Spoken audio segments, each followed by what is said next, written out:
Welcome to The Economy Magazine. I'm Benjamin Chong Alfares with economic and financial reports of the day. Coming up, as Israel's tourist season approaches, business owners optimistic. And butterflies provide a livelihood for Cambodian villagers. First, the headlines. Latin America's economy will have the lowest growth in over a decade in 2015, weighed down by low commodity prices, the IMF said. The multilateral organization projects growth in Latin America at 0.9% in 2015, down from 1.3% in 2014. Near-term prospects remain dim for South America, with output contractions projected in Argentina, Brazil, and Venezuela.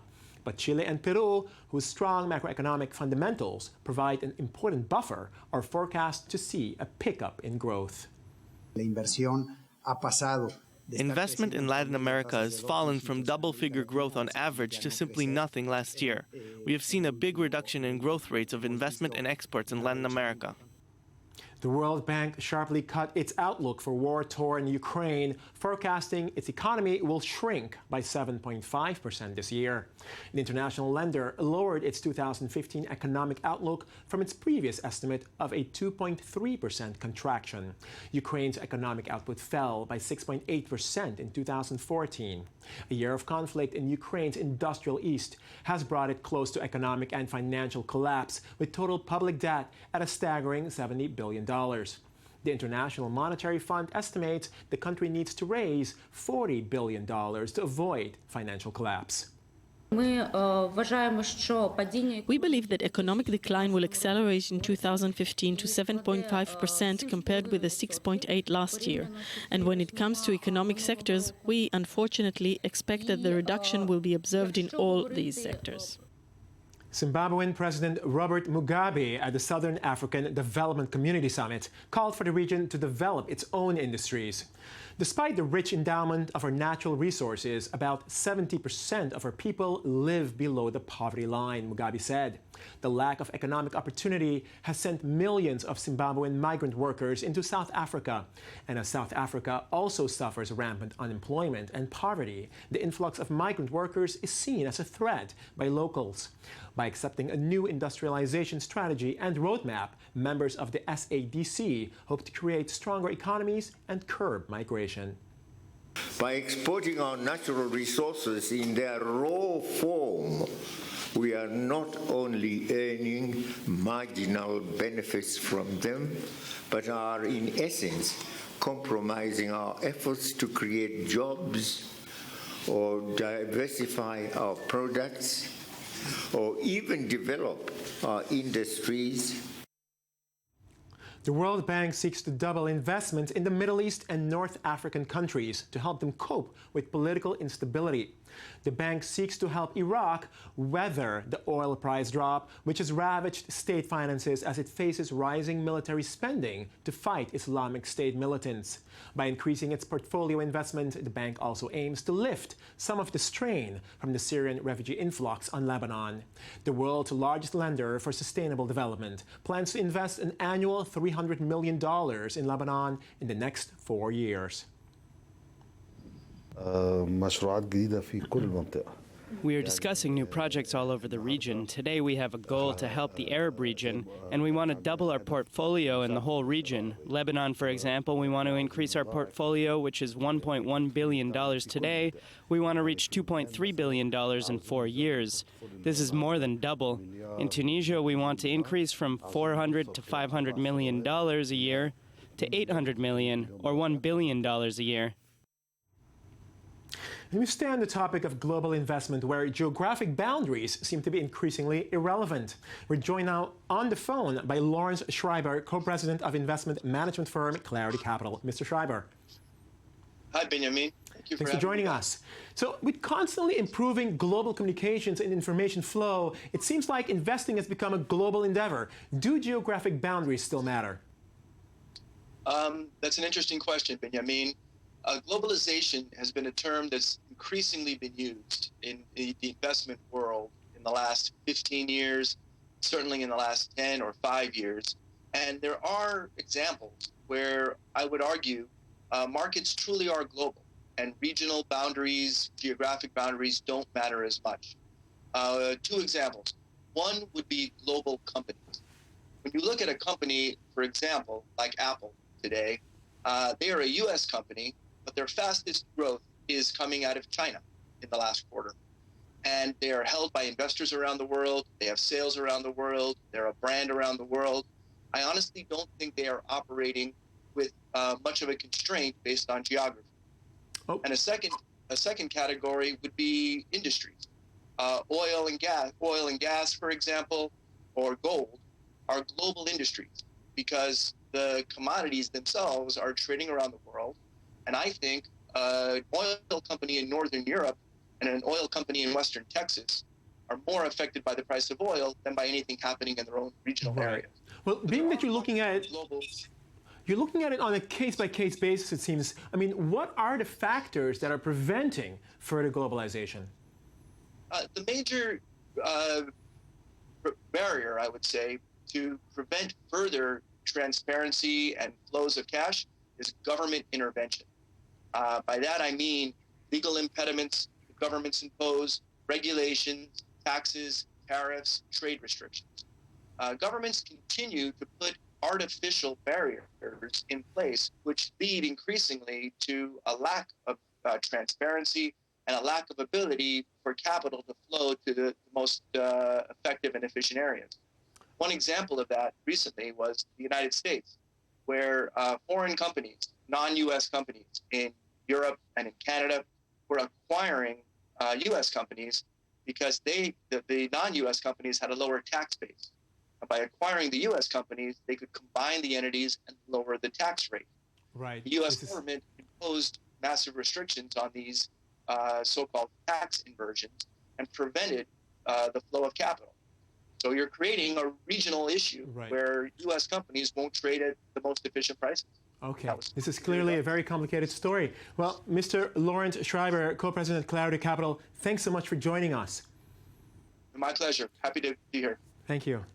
Summer is the tourist season for Israel, but with last summer's war still fresh in the minds of business owners, some view the coming season with a fair amount of trepidation. I-24 News journalist Shelby Weiner takes us on a trip to southern Israel for more information. Last summer, the war in Israel impacted the lives of those living close to the Gaza border. It especially hurt beach towns like Ashkelon, whose economies depend on tourism. Many business owners were left with none or frightened customers. The first alarm in the summer, we were here with a couple. We served them dinner, and the rockets started, and it was very inconvenient to stay here with guests. So we really hope that this year we will be able to do what we want. Summer is the tourist season for Israel, so cities like Ashkelon were left with little business for the year. Now, a year after the war, summer is coming again, and the city of Ashkelon is looking to help its businesses. For this summer, the city has some plans involving tourism in Ashkelon. They have a new branch dealing with tourism in Ashkelon. They've trying to put all of us together in a joint venture of bringing more tourists and giving them more interesting things to do. Hotels, restaurants, and water sporting companies are being brought together to boost sales with hopes for a full return of tourists this year. The effect is already starting to be noticed by regular visitors to the area. Also, there's a difference. There's a change and a difference. Today, people are more relaxed, more vibrant. The carnival here was amazing, especially since during the summer break it was bad for kids here. Huge change to what was before the war and during the war itself, of course. It's more fun to live here now.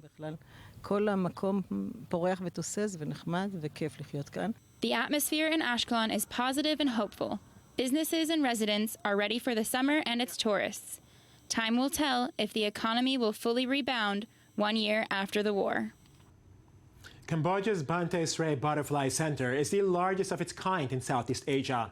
While educating tourists about the life cycle of the colorful creatures, the center offers a source of income to nearby villagers who are paid to breed the local species. A rare moment of stillness. Most of the time, Cambodia's Bante Sray Butterfly Sanctuary is a blur of dazzling colours. Set in a lush tropical garden, it shows visitors the complete life cycle of the creatures, from tiny eggs to caterpillars to the finished article. You know, the butterflies are not increased, they are decreased. So these we set up these for protected some of the endangered species or conservation some of butterflies. And also the other idea is to create a job for the people who live in the community. The insects are bred by local villagers, who are provided with a breeding cage and taught how to recognise some of the dozens of native species. In peak season, they can earn around $150 a month. Every few days, Corn Save searches among the plants in her garden, collecting the eggs and caterpillars she finds. I was afraid of caterpillars and would feel sick. I would brush them away if I saw them on my shirt. But because I had no work, I decided to do this. Now I'm used to it. I'm not afraid of caterpillars anymore. Before the caterpillars emerge as butterflies, the centre's staff hang the jewel-like chrysalises in a box, where they're protected against predators and parasites. After around 2 weeks, the metamorphosis is complete, and the villagers receive a sustainable income. Every time they bring the chrysalis in, we record how many of the chrysalis do they bring in and how many species do they have. So at the end of the month, so we total all the chrysalis and we pay them. So different species is going to cost different price. Through its work, the centre hopes to encourage conservation of Cambodia's forests, which have been ravaged in recent decades by illegal logging and rapid development. It's also providing a sanctuary to some of the region's smallest, most colourful creatures. Pope Francis weighed in on the equal pay issue on Wednesday, calling continued inequality in pay for women who do the same work as men a pure scandal. He's of course not the first to do so, and with us in the studio to look at the situation for women entrepreneurs in the high-tech sector is Sarah Nadav. Ms. Nadav, thanks for joining us. Thank you so much. So please illustrate for me, what is the situation for female entrepreneurs in the high-tech sector? Do they get the same kind of support as men? Actually, the situation is pretty discouraging. Women in the high-tech sector are discriminated against, flat out. And when it comes to investments, women get a much smaller percentage. When I say much smaller, I mean men right now are getting 97% of the investment capital. Wow, 97%, that leaves 2% for women. Is that, am I understanding this correctly? Yes. Yes, women actually, the exact figure is 2.7% of all venture capital, even though women are starting about half the businesses.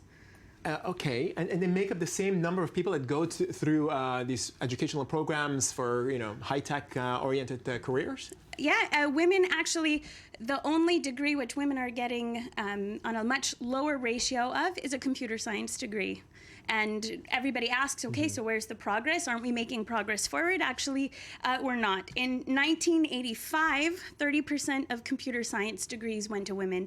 In 2010, that number is down to 14%. 14%? Yes. So we're really actually doing much worse than before. Yes. Which I guess explains why we have situations like with Ellen Powell happening just recently. Well, exactly, because it's actually an issue of a workplace that women don't want to work in. They don't see themselves as the hoodie-wearing sneaker hero that's building these new companies. And it's also a problem with investors. Investors use something called pattern recognition. Right. They are used to seeing the Ivy League dropout in jeans and a hoodie, and that's who they're looking to fund. So, Ms. Nadav, you obviously are an entrepreneur yourself in the high-tech sector. What is your personal experience with this?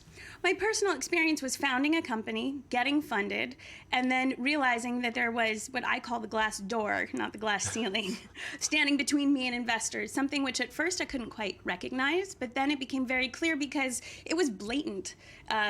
My gender was referenced in investment meetings. It was an issue at tech conferences where there are very few women, and I felt like my kind of core competency was always being questioned in a way that isn't a match for the skills and accomplishments that I've achieved in my life. So being a hoodie-wearing geek, so to speak, computer geek, is not enough. Not that you are, but I'm saying. I am a geek. It's okay. I'm just a dress-wearing geek. Okay, what is being done in this sense? I mean, what is being done to make it better? Are companies like Google doing something to make it better? So there are two real standout events that I can see that are changing things. Sheryl Sandberg with Lean In, and that has kind of woken women up, and Ellen Powell with her lawsuit against the venture capitalist Kleiner Perkins. She didn't win the lawsuit, but it was a big win for all the women who felt validated for their experiences. And I mean, Google has Google programs has for this? amazing programs. I mentor at Google. I see a lot of great women coming through. I'm mentoring at Office Hours, a local program to help women get their startups off the ground, part of Springboard Enterprises. And there's right now, I think it's a great time to jump in. Well, Sarah Nadav, thanks for joining us. Very interesting stuff. Thanks for this edifying information. Thank you so much. That is the end of our Economy Magazine for today. I'm Benjamin Chong. Thanks for joining us, and join us again for more in the economy tomorrow.